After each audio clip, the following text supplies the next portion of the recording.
Namaskar and a very warm welcome. You're watching Vantage. I'm Akanksha Swaroop.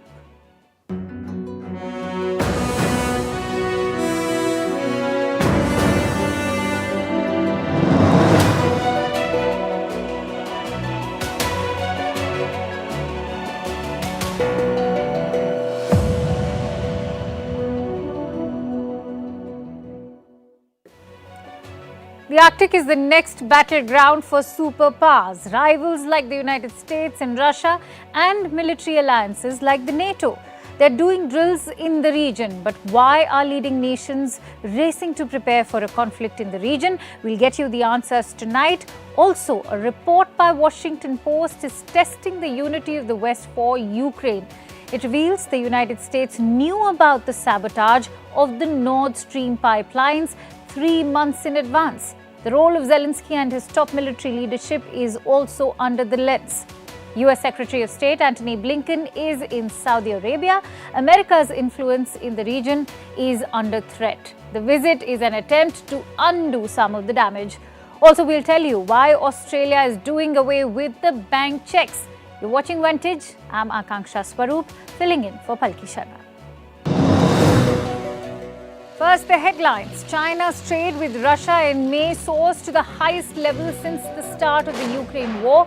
Trade between the two countries last month was worth over $20 billion. It comes as Beijing steps up support for its sanctions-hit ally. China is Russia's largest trading partner.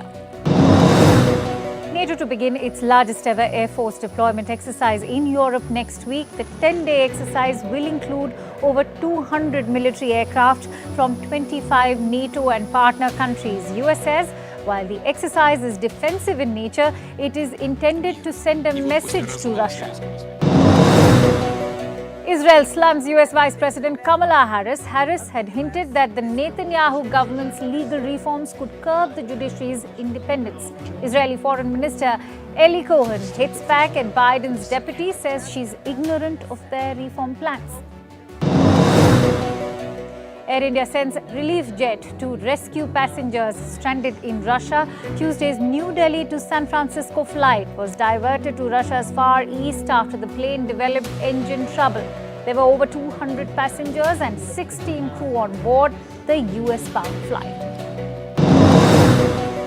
And England mulls expanding access to weight loss drugs. Doctors could soon be allowed to prescribe obese people with weight loss drugs under a pilot scheme.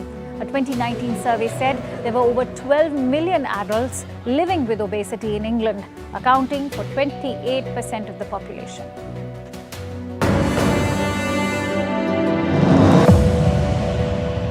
When we talk about the Arctic, what comes to your mind?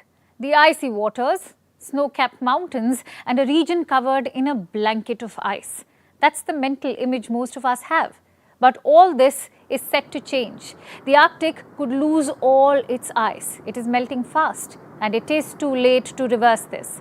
Leading scientists believe the Arctic will be ice-free in the summers come 2030. This is what a new study has warned. Perhaps the world's leading militaries saw this coming. Already, they are preparing for this scenario. Rivals like the United States and Russia and military alliances like the NATO, they are doing drills in the region. They're gearing up to fight. So very soon, these picturesque views could be replaced with images of military bases and troops training to hold their ground. The Arctic is the next superpower battleground. But why are leading nations racing to prepare for a conflict in the region? Tonight, we'll get you the answers. We begin with the science. Like I said, a new study has been published. It projects the Arctic will be ice-free during the summer. This wasn't an unlikely scenario. Experts have predicted an ice-free Arctic before. Earlier, they said it could happen by 2050. But right now, the ice is melting fast. Experts fear the Arctic will have ice-free summers as soon as the 2030s. That's 2 decades earlier. It is difficult to pinpoint the exact date. But there are no doubts over the fate of the Arctic. It will lose its ice for many. This is a scary scenario. But some leading world powers sense an opportunity here. They want a piece of this region. Already this year, we have witnessed several drills. In April, Russia conducted military drills in the Arctic Sea. These were large-scale drills. 1,800 soldiers, 15 ships and 40 aircraft were involved. These drills were aimed at this area, the Northeast Passage. This is a sea lane. It runs along Russia's northern coastline from the Atlantic to Pacific Oceans. The ice there is melting, so this passage has become more accessible. For Russia, this could be a new trade route. It will cut travel time significantly. That's one of the reasons why Russia is warming up to the Arctic. But there are other contenders in the mix. Let's look at the map again. This is the Arctic region. Multiple countries surround the ocean: Russia, Canada, the United States, Denmark, Norway, Finland, Sweden, even Iceland. Each of them have their own interests to protect. The melting ice has kicked off a race between Arctic nations. They are rushing their resources there, asserting claims and doubling down on security, all in the attempt to project power and influence. Take the United States, for instance. It has a training center in the Arctic, the Northern Warfare Training Center. It is in Black Rapids, Alaska. That's near the southern Arctic Circle. American troops now regularly train there. NATO is conducting drills too. Last month, they conducted drills in Finland. Finland is the newest member of NATO. Thousands of troops participated in these drills. What was the purpose? Well, to enhance interoperability. U.S. Army is here training with our newest NATO ally to build that capability to help defend Finland if anything happens. That's our commitment to them. They're talking about the possibility of a conflict with Russia. If Finland is attacked, the entire NATO will rush to help. For all you know, the Arctic should witness such a conflict. The quicker the ice melts, the greater will be the chances of a conflict. Look at this map now. There are multiple military installations in the region now. They're keeping a close eye on the Arctic because the stakes are high beyond security considerations. The Arctic is rich in natural resources. It holds 13% of the world's undiscovered oil and 30% of untapped natural gas. There are rare earth elements too. They could be valued at $1 trillion. And all these resources are up for grabs. The only question is, who controls the Arctic? There are no clear answers because there are no clear borders. Key stakeholders have overlapping claims in the region. They didn't care much about the Arctic. After all, this region was just ice before. But as the Arctic begins to lose its innocence, expect this battle for territory to intensify. It's been more than 450 days since Russia invaded Ukraine. We've already seen many battles, a number of offensives and counter-offensives. But one episode continues to capture public imagination: the Nord Stream sabotage. Last September, 2 gas pipelines were hit by clandestine bombings, Nord Stream 1 and Nord Stream 2. Both of them carry gas from Russia to Germany. But who launched the attack? That depends on who you ask. The Russians blame US and allies. Ukraine says it doesn't know. And some European countries blame Russia. But now the plot has gotten thicker. The Washington Post has released a bombshell report. What does it say? 3 major things. Number 1, the CIA knew that Ukraine was planning such an attack on Nord Stream. They got the tip-off in June. So around 3 months before the sabotage, a European intelligence agency got this report. It was then relayed to the US and Germany. Number 2, the plan was to use a small team of divers. They would report directly to Ukraine's commander-in-chief. And number 3, President Zelensky was not in the loop. This was done by design. Ukraine wanted Zelensky to have plausible deniability. Like you see in movies, he didn't know about it, so he wasn't responsible. Now, this report is based on leaked secret documents. They were published by a US soldier on the Discord platform. The claim that stands out is this: Washington knew Ukraine had plans to strike Nord Stream. They knew by June 2022, and 3 months later, the attack actually happens. Was that a coincidence? Well, there is no such thing in war. The idea that Ukraine plotted the attack is not new. Take a look at this New York Times report. US officials blamed pro-Ukrainian groups for the sabotage. What they lacked was evidence, maybe a smoking gun. Could this leaked intelligence report be that evidence? It's certainly possible. But beyond fixing blame, this report could alter the balance of the war. You see, Western aid to Ukraine comes with a condition that Kiev will only defend, not attack. That Ukraine will fight within its territory. But Nord Stream doesn't fit that condition. It is located hundreds of kilometers away in the Baltic Sea. Its military value is nil, but politically it's a big risk. If Ukraine is implicated, Western powers may have to rethink their support. So far, there is no indication of that, but European countries have not concluded their probe. If Ukraine is directly named, it could be in trouble. Just put yourself in Europe's shoes. How would you feel if your ally blew up your biggest pipeline? And worse, lied about it. That's one part of the problem. The second is the style of attack.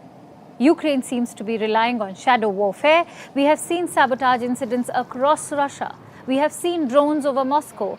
We have also seen pro-Ukraine militia storming Russian towns. On paper, Ukraine has nothing to do with it. But let's be real. US officials believe this is Ukraine's new strategy, to use covert tactics, and it has two advantages. One, it helps to build pressure on Russia, and two, Zelensky is insulated from it. All decisions are purposely hidden from the president, which means he is not lying when he denies it. Now, we are in no place to judge any of these tactics. Russia has killed hundreds of innocent Ukrainians. It has launched an unprovoked war. So Ukraine is free to use any strategy they see fit. But the downside is this. The Americans are still uncomfortable about taking the fight to Russia. Hence their initial hesitation about fighter jets or long-range missiles. How will they react to such Ukrainian strategies? Ultimately, that's what matters. Ukraine isn't the only problem. America has to worry about China too. When Biden took over the White House, he pledged to manage America's differences with China. But this approach has proved to be challenging. Tensions have escalated in recent years, dangerous military encounters have increased, and communication channels have remained frozen. Until now, US and China now want to talk. US Secretary of State Antony Blinken is all set to visit China this month. It is an attempt to stabilize the relationship. But before Blinken sits down to talk, the US and its allies are facing fresh provocations from the PLA. Our next report brings you the details. A close call in the South China Sea.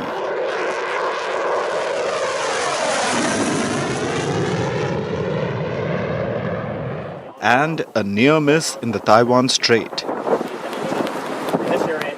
Tensions between the US and China are at an all-time high, and these close encounters are only raising the stakes.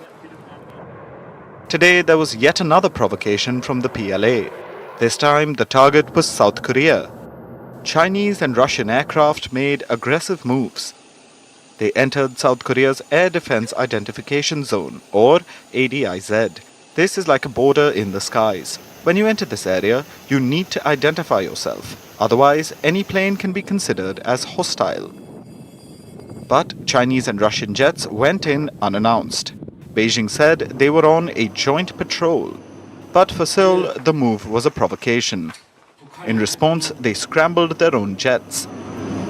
Diplomatic protest followed.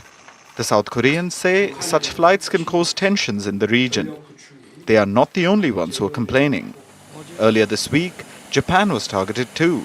Russian and Chinese bomber planes showed up in the Sea of Japan. These planes flew together till the East China Sea, where two more Chinese fighter jets joined the formation. Just like its neighbor, Japan too scrambled its jets in response. Why are the hostilities rising? The actions of China and Russia coincide with military exercises in the region. The US and its allies have been doing drills in the Indo-Pacific. Countries like South Korea, Japan and the Philippines have participated with large contingents. That's not all. The US has stepped up its deployments in the region too. The expanded presence is supposed to be a deterrence. Instead, they're leading to more close calls. Recently, the US Defense Secretary admitted these encounters could lead to dangerous outcomes. Provocative intercepts of our aircraft and also our allies' aircraft. That's very concerning, and we would hope that they would alter their actions. But since they haven't yet, I'm concerned about at some point having an incident that could very, very quickly spiral out of control. Washington has been seeking a dialogue with Beijing. For weeks, China was reluctant, but recently it had a change of heart. There has been a flurry of high-level contacts. First, CIA Director Bill Burns visited Beijing. A secret visit happened in May at China's invitation. Then, the US National Security Advisor met with Wang Yi, China's top foreign policy official. They met in Vienna for 2 days. Then this week, there was another meeting. 2 senior American officials met with their counterparts in Beijing. The talks seem to have paved the way for another high-level meeting. Secretary of State Antony Blinken will now visit China. But ahead of Blinken's arrival, the truth is that the US warships and jets traveled all the way to China's doorstep to provoke, insisting on conducting close-in reconnaissance near the airspace and territorial waters of China and flexing their military muscles. This is not safeguarding freedom of navigation, but promoting navigation hegemony. It is a blatant military provocation, which is the root cause of maritime and air security risks. and that's the major flashpoint, the growing military developments and the lack of communication channels between the two armed forces. The military-level dialogue is yet to be revived, and without that, the risk of a dangerous escalation will continue to remain high.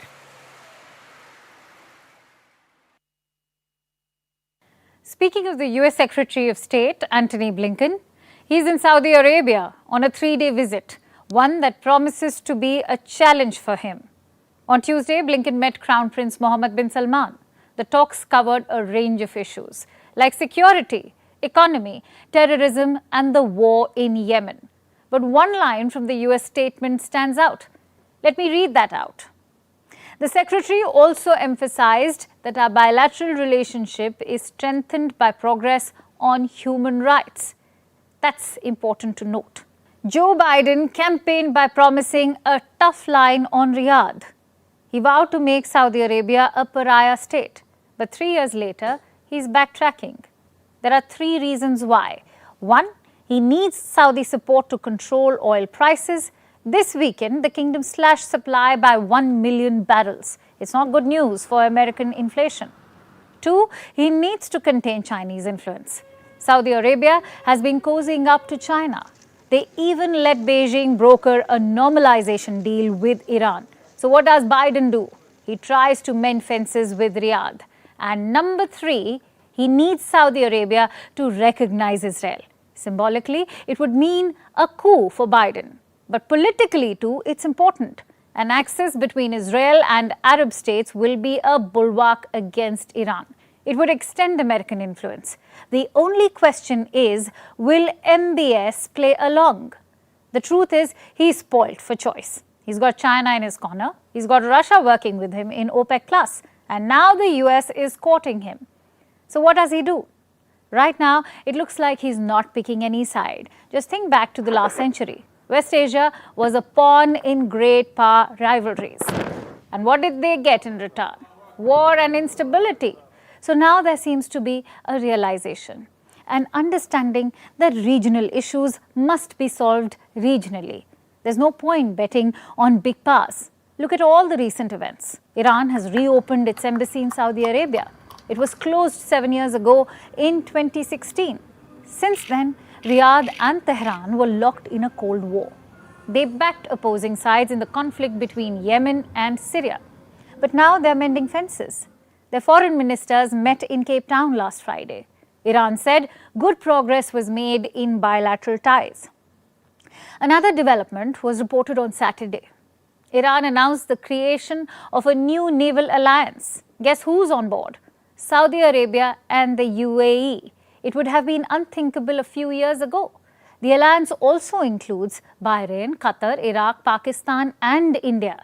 We don't know what shape it will take, but Iran says the objective is regional security. The timing of this decision is important. Just days ago, the UAE walked out of a US-led maritime coalition. So the message is loud and clear. America's space and authority in West Asia is shrinking. What does that mean for the region? Also for stakeholders like India? Well, shrinking doesn't mean disappearing. The US is still the chief weapons supplier in the region. That won't be changing overnight. So the talk of West Asia picking China over the US is premature. But there's a more realistic assessment, a multipolar West Asia. That should be India's goal as well. If West Asia becomes beholden to China, it's not good news. Much of India's energy comes from there. Plus, there is a sizable Indian population living in the Gulf. So more engagement is key, whether bilaterally or through groups like the I2U2. As for Antony Blinken, he's got his work cut out. The US has very little leverage over MBS. Weapons is the only carrot Biden can dangle. But Democrats back home won't be happy.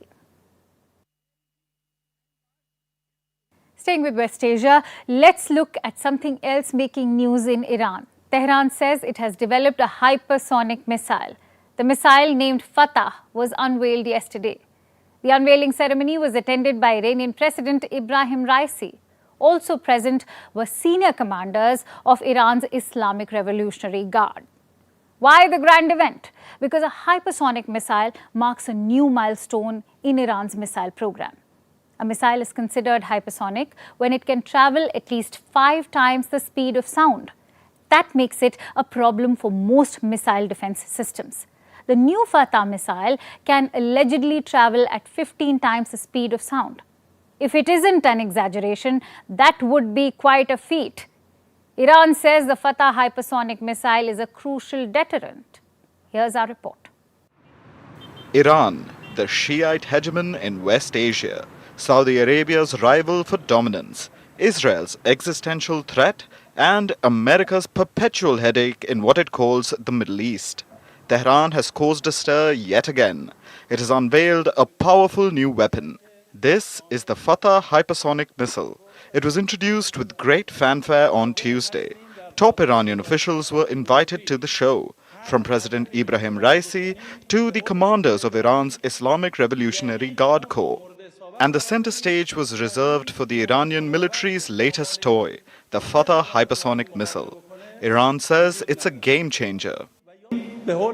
We are able to precisely hit any target within the range of 1400 kilometers, and there exists no system that can rival or counter this missile. That is General Amir Ali Hajizadeh, the commander of the Revolutionary Guard Aerospace Division. His department developed the Fattah missile. He says it can reach speeds between 13 to 15 times the speed of sound. That's Mach 13 to Mach 15 in technical terms. It's quite an achievement. To qualify as hypersonic, a missile just needs to be 5 times faster than the speed of sound, or Mach 5. The Fattah can supposedly reach 3 times that speed. Impressive, if true. Then there's General Hajizadeh's other boast. He says there exists no system that can rival or counter the Fattah missile. Was that just grandstanding? 2 missile defense systems in West Asia may have been on the general's mind when he made this claim: the US Patriot system and Israel's Iron Dome. Both are famously effective. Both are used by Iran's rivals. Now, Iran says nothing can counter its attacks. So, is Tehran trying to drum up tensions to provoke a new conflict? Well, Iran says this will boost its deterrence power and help maintain peace. Today we feel that the deterrent power has been formed. This power is an anchor of lasting security and peace for the regional countries. Deterrence isn't a new concept, of course. Everyone relies on it. The concept is simple. Make the enemy think it isn't worth attacking you due to the potential casualties. all countries, especially the nuclear-armed ones, employ this thinking.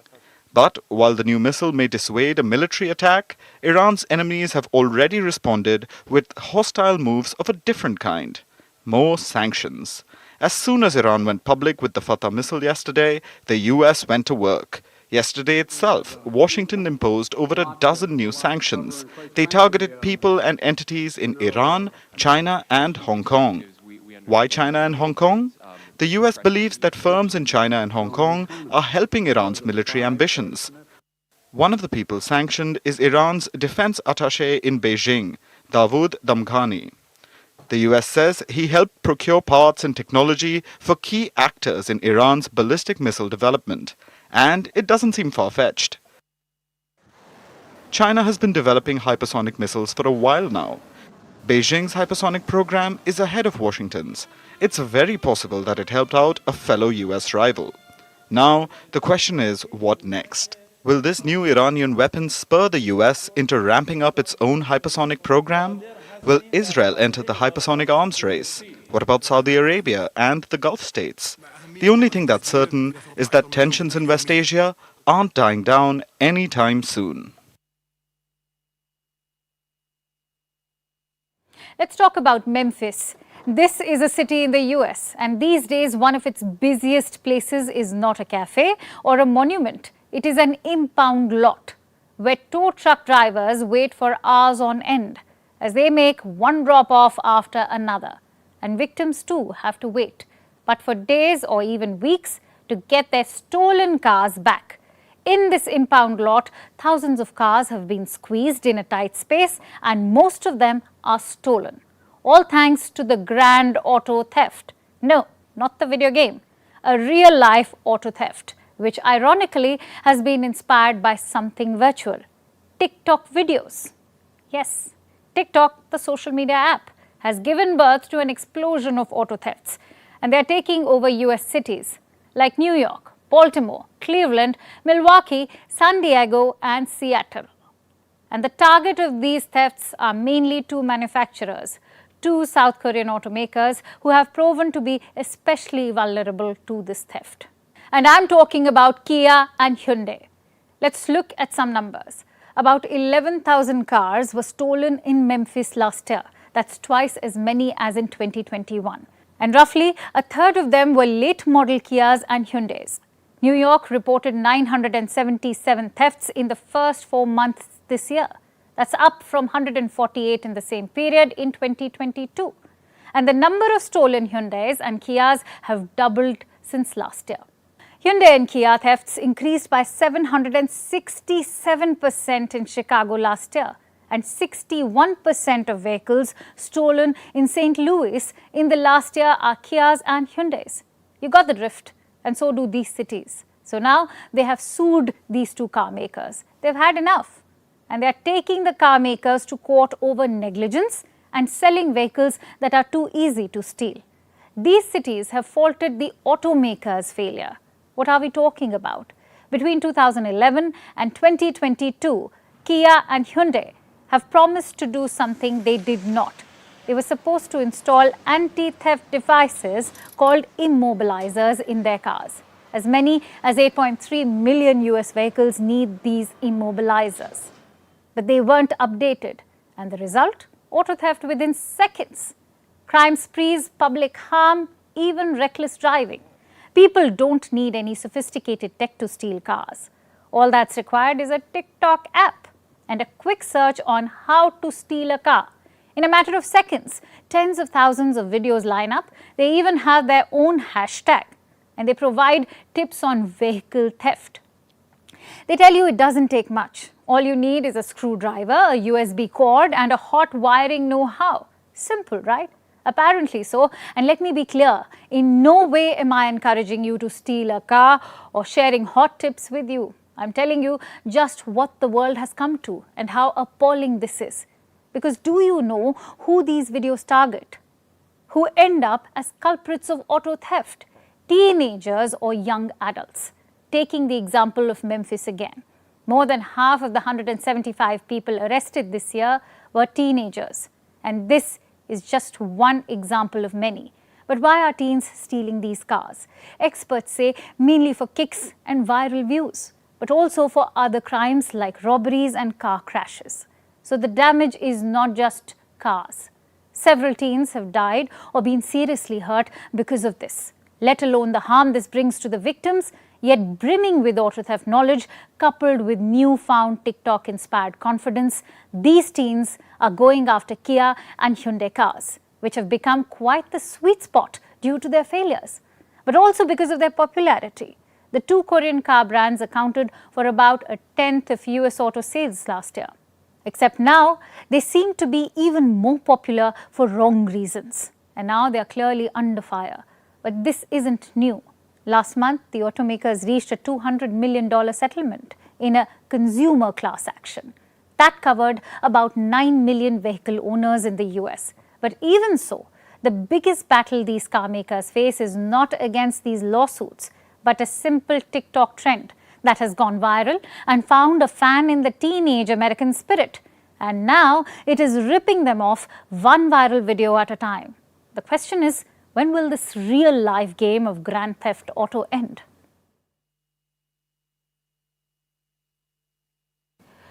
Now let's shift focus to France. The country saw another round of protests yesterday. Protests against President Emmanuel Macron's new pension law.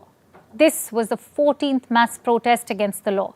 It came ahead of a parliamentary debate set to take place tomorrow. Opposition parties are going to try and strike down this pension law. Yesterday's protests were supposed to be a show of strength, but that strength seems to be wavering. The turnout was the lowest since these protests began. This is according to both the protest organizers and government officials. So has Macron finally won? Has the protest movement run out of steam, or is something else on the cards? Here's our report. Thousands of people took to the streets of Paris once again. This time too, they were protesting against France's new pension law. Like in previous protests, things were set on fire. Clashes took place with the French police, while police resorted to tear gas to disperse the protesters.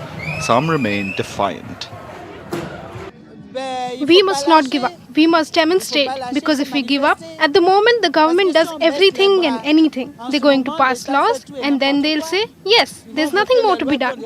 Yes, they've already voted. What's to be done? And like that, we're going to let things slide. No, we have a right. We have to demonstrate. We always have to demand. You have to see things through to the end. President Emmanuel Macron has raised the French retirement age from 62 to 64 years.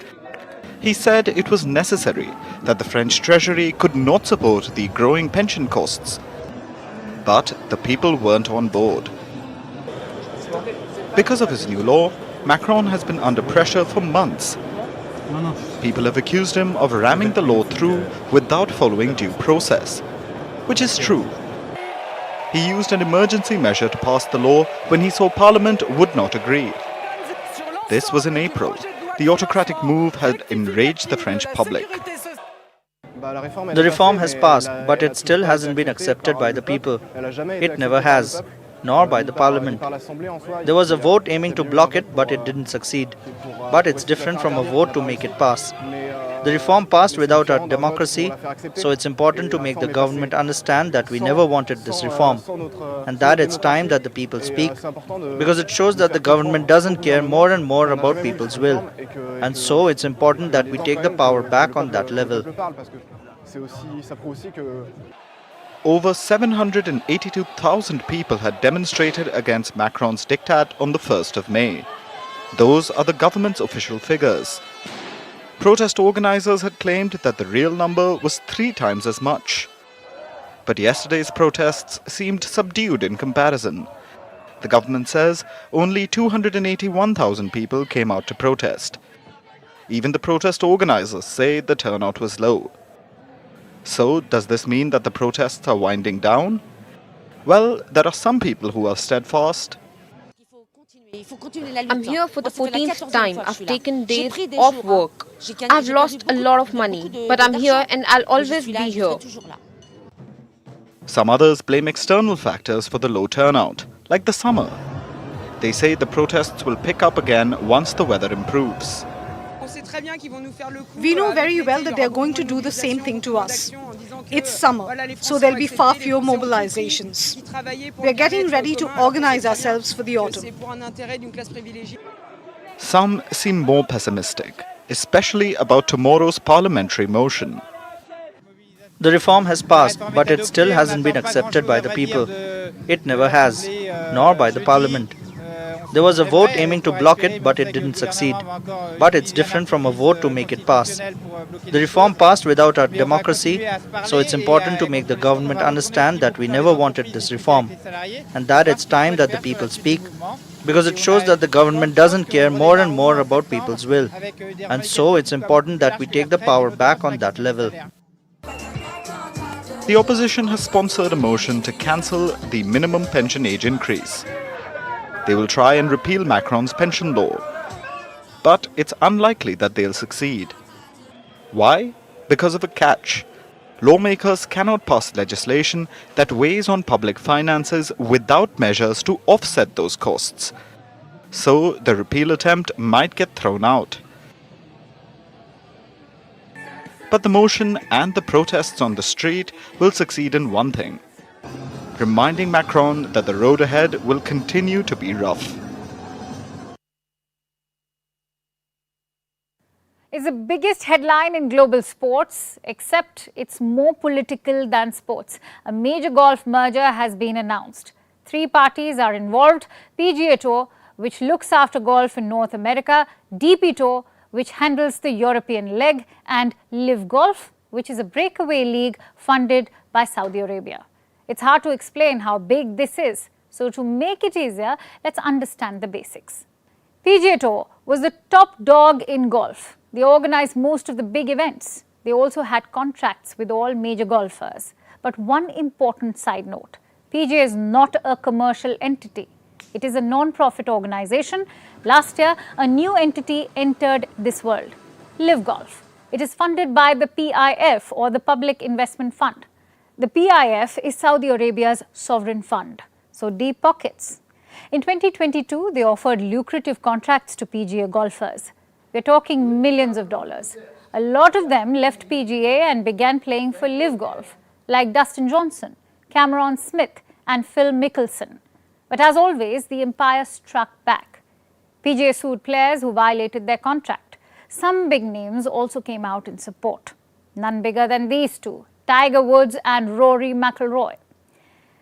Live Golf offered Tiger Woods $800 million, but he said no. McIlroy got a $400 million offer, but he too rejected. There were 2 main reasons behind their decision. One was the legacy of golf. The Saudi League had new styles of play. It wasn't the true essence of golf. And 2, the Saudi stigma. The PIF and Saudi Arabia are one and the same. Not everyone wanted such an association. They refused to be part of the sports washing. But cut to Tuesday, all that went down the drain. Apparently, PGA and Live Golf had been talking for a while. The new plan is to merge and create a new entity. It won't be non-profit. It will be purely commercial. The PIF is also promising to invest billions of dollars into this new entity. I know everyone is calling it a merger, and on paper it is. But for all practical purposes, this is a hostile takeover. Saudi Arabia will now run golf. It's not a proud moment for PGA chief Jay Monahan. He had promised to fight Live Golf in 2022. Now he says circumstances change. I recognize that people are going to call me a hypocrite. And anytime I've said anything, I said it with the information I had at that moment. And I said it based on someone that's trying to compete for the PGA Tour and our players. And so I accept those criticisms. But circumstances do change, and I think that, in looking at the big picture and looking at it this way, that's what got us to this point. PGA says the merger will end divisions, but the opposite is happening. Some golfers have come out in open criticism. A, they were not consulted about the deal, and B, many of them turned down lucrative contracts with Live Golf. They did so to protect PGA, the same PGA which has now betrayed them. So what happens next? All legal cases between PGA and Live Golf will end. Logical, since they have merged. Also, players who joined Live Golf can go back to PGA tours. So no more Live golfers and PGA golfers. Everyone can play everywhere. I know it's a bit technical if you don't follow golf, but like I said, this is also about politics. Saudi Arabia is not a golfing country. It's not like they are emotionally invested in the sport. This is pure sports washing. Saudi Arabia is using its money to take over golf. You may ask, why golf? Because the sport was struggling for relevance. Viewership was down, prize money and advertising was down. So Saudi Arabia's petrodollars were too good to refuse. But don't think it's only golf. Saudi Arabia's PIF has bought 75% stake in 4 national clubs. They are planning to splurge. Cristiano Ronaldo already plays there. Karim Benzema joined this week. And rumour is Lionel Messi could be next. Saudi Arabia's plan is to use sports to hide the bad stuff. Things like human rights abuses or their treatment of women. Experts call this strategy sports washing. It has led to backlash from rights organizations and activists. Even the golf merger has been criticized. Families of 9/11 victims have slammed the PGA Tour. Remember, the attackers on 9/11 were Saudi citizens. But none of it seems to matter. Not the rebellion by players, not the criticism by fans, not the backlash from rights organizations. All that matters is the money.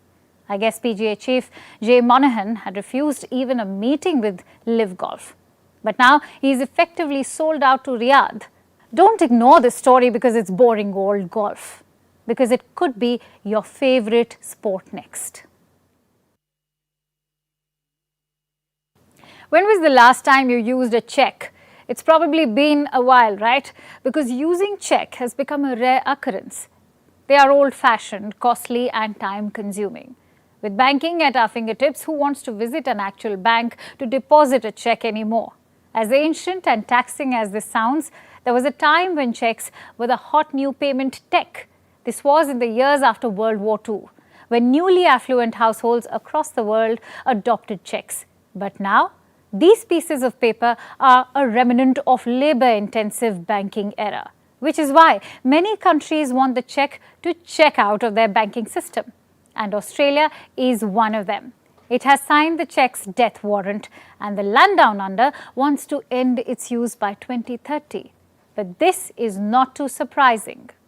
Over the past decade, there has been a 90% decline in the use of checks in Australia, which have become a mere legacy payment in the country.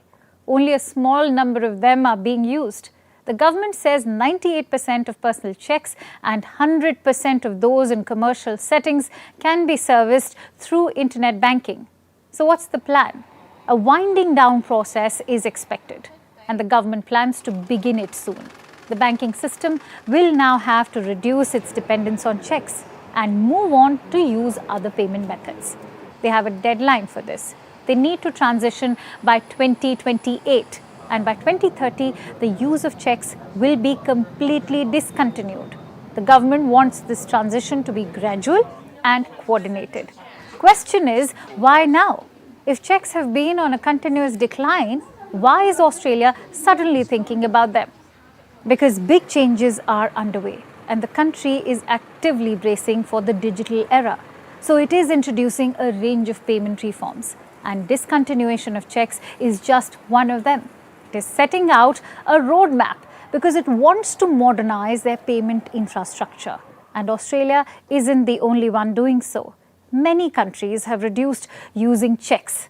Some have even stopped altogether. In India, the share of check payments has been steadily declining. It reduced from 14% in 2010 to 3% now. In the UK, checks now account for less than 1% of retail bank payments. Germany, Sweden and Norway use almost no written checks. Finland abandoned the personal check in 1993. Poland followed suit in 2006. So countries are reducing their dependency on checks. And what is their new financial love affair? Digital payments. More and more countries are transitioning to digital money transfers, depending on contactless, real-time payments.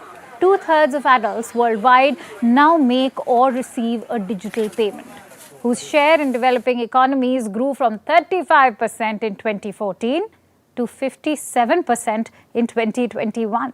And this change was further spurred by the pandemic, which increased the use of digital payments, especially in low and middle income economies, where over 40% of adults made online payments for the first time since the start of the pandemic. In India, more than 80 million adults made their first digital merchant payment after the start of the pandemic, while in China, over 100 million adults did. So everyone seems to be moving on to greener, faster, more real-time pastures. But let's remember that checks aren't without their advantages. Many corporate bodies still want to use them. They believe the process of clearing checks deters cyber criminals. Many small businesses too depend on checks. So do people who aren't adept to online payments. But as useful or emotional as this sounds, the times are changing. More countries are looking to digital payments, and maybe soon it will be time for checks to check out. And now it's time for Vantage Shots, images that tell the story. Norway, Finland and Sweden are holding joint military drills. It is called the Arctic Challenge 23. Personnel from 14 countries and about 150 aircraft are participating. In the United States, 2 chimneys were downed in Pennsylvania. Their operation was halted in April 2022. And in UK, tiger cubs went swimming for the first time in a London zoo. And finally, what makes June 7th significant? We're taking you back in history. On this day in 1975, the first ever Men's Cricket World Cup began in England. India and England played the first match of the tournament. England won the first match, but West Indies won the first ever World Cup. We leave you with that. Thank you so much for watching. We'll see you tomorrow.